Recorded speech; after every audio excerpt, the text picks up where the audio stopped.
Hello lovely people, welcome once again to Abenasia's recipes. Thank you so much for tuning in. In today's video, I'm sharing with you a super soft bread recipe. It's called butter bread in Ghana and Agege bread in Nigeria. Let's get started. I'll begin by sifting my bread flour to remove lumps out of the flour, and you can use all-purpose flour for this recipe. I'll come in with a half a cup of sugar, a quarter cup of powdered milk, a teaspoon of salt, a half a teaspoon of cinnamon, and a half a teaspoon of nutmeg, and I'll give it a mix. I'll then come in with my 2 packets of yeast, and then I'll mix it as well. Now over to my stand mixer.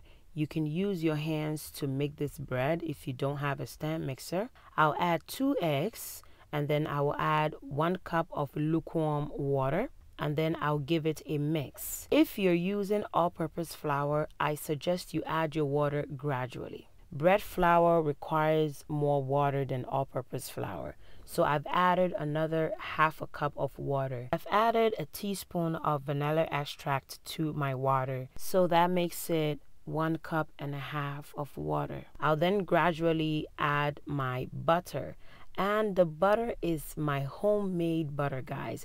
I'll be sharing the recipe with you guys very soon. Please make sure your butter is a room temperature butter, which is a soft butter, and I'll be kneading this for about 10 minutes on a 3 speed. If you're using your hand to knead the dough, please knead the dough for 15 minutes. It's a workout, but it's definitely gonna be worth it.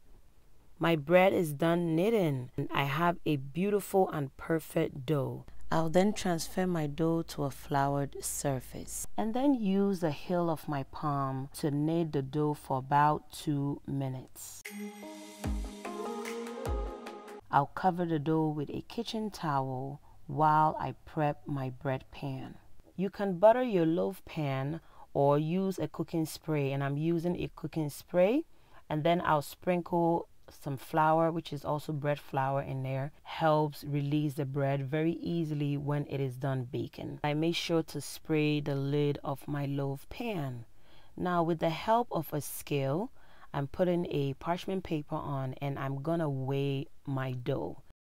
The dough is a little over 2 pounds, so I'll divide it into 2, and then I'll weigh the 2 parts to see if I have an equal dough.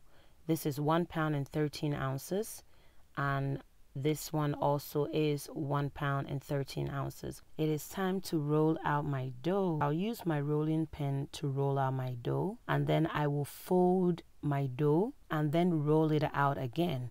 Folding your dough helps create a very easy log, and that is what we're going for. I'll then roll it into a perfect roll or a log, and then I will pinch the ends together. And to know if you have the perfect size log, you can bring over your loaf pan to measure, and that is normally what I do. I'll put the log inside the loaf pan, I'll cover it up, and then begin rolling the other half. And guys, you don't need to put too much pressure on your dough. Just easily roll it out and then fold it. Roll it out again with the rolling pin before you create your log, and the log begins from the side closer to you. You roll it into a log or a roll. Very simple. And then you pinch the ends together and you roll it on to easily seal the pinch part. And like I said earlier, I recommend you use your loaf pan to measure the log. That helps know if you made a perfect log or if the log will fit inside the loaf pan easily. I'll cover it up and then leave it in a warm place until it doubles in size. Mine took about 1 hour and 30 minutes to rise. My dough has risen beautifully, and like I said, it took about 1 hour and 30 minutes to rise, and it has risen to where it should be. You don't want it to rise to where it is touching the lid. You need about 1 inch on top. You don't want the bread finding its way out of the loaf pan.